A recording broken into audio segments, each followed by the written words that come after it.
kelas saya akan presentasikan hasil Power BI saya, di mana saya mengambil data ini dari Kaggle, yaitu Customer Shopping Trends.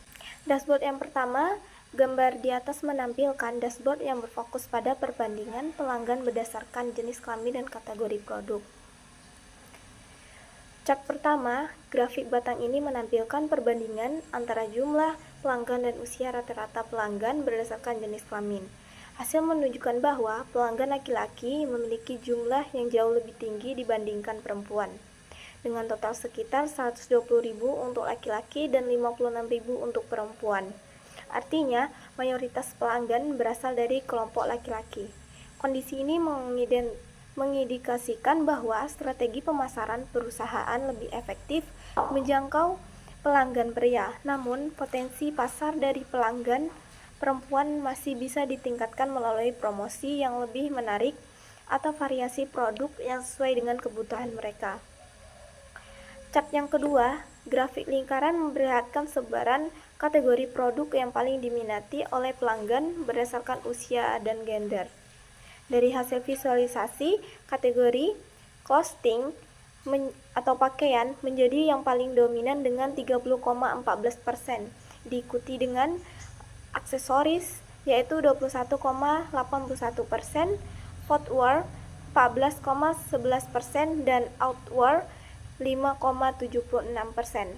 Hal ini menunjukkan bahwa produk pakaian dan aksesoris merupakan penyumbang penjual terbesar. Oleh karena itu, perusahaan dapat memprioritaskan strategi stok dan promosi pada dua kategori tersebut. Sementara kategori lain dapat didorong melalui program bundling atau diskon agar penjualan meningkat. Dashboard yang kedua yaitu Customer Shopping Trends, yaitu Location dan Payment Method. Gambar ini menunjukkan dashboard yang berfokus pada persebaran pelanggan berdasarkan lokasi serta metode pembayaran yang digunakan.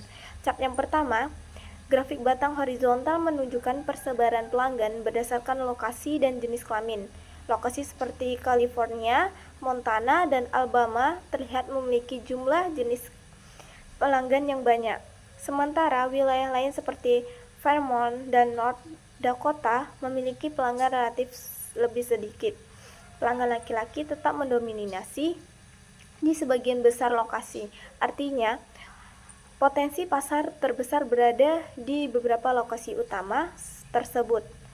Perusahaan dapat memperkuat promosi di wilayah dengan pelanggan tinggi, serta memperluas pemasaran ke wilayah yang masih rendah untuk menambah jangkauan pasar. Chart yang kedua, grafik batang vertikal ini menampilkan jumlah pembelian dalam USD berdasarkan kategori produk dan metode pembayaran.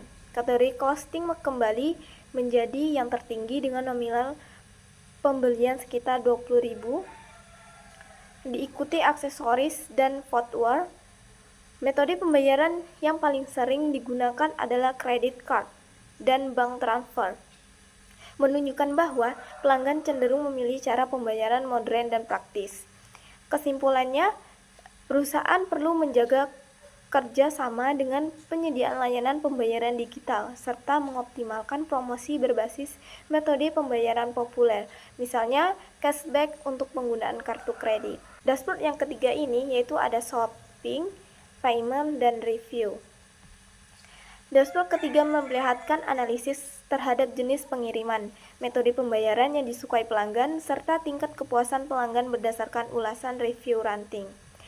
Chart yang pertama yaitu grafik ini menampilkan jumlah pelanggan berdasarkan jenis kelamin, jenis free shipping, sebanyak 675 pelanggan. Menjadi pilihan utama diikuti oleh standar shipping yaitu 654 dan store pickup 650. Artinya, pelanggan lebih tertarik pada layanan pengiriman gratis.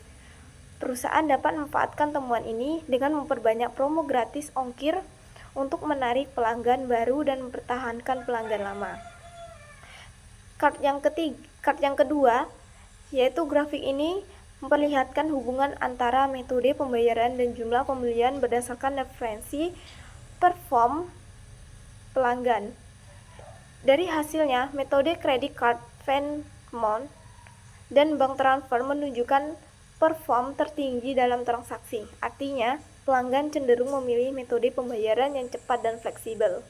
Perusahaan dapat meningkatkan kenyamanan transaksi dengan menyediakan lebih banyak opsi pembayaran digital serta menawarkan insentif seperti point reward untuk metode pembayaran tertentu. Chart yang ketiga yaitu review rating. Chart ini menampilkan total nilai ulasan pelanggan sebesar 14,62 ribu dari total maksimum sekitar 29,25 ribu. Nilai ini menunjukkan bahwa tingkat kepuasan pelanggan berada di kisaran menengah ke atas, namun masih ada ruang untuk meningkat.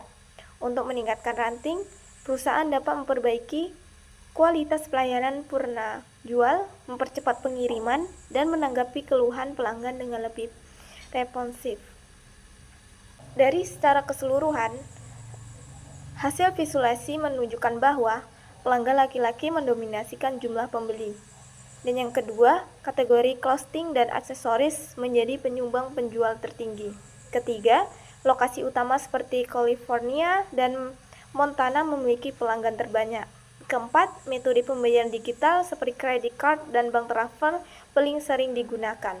Yang kelima, free shipping menjadi jenis pengiriman paling disukai.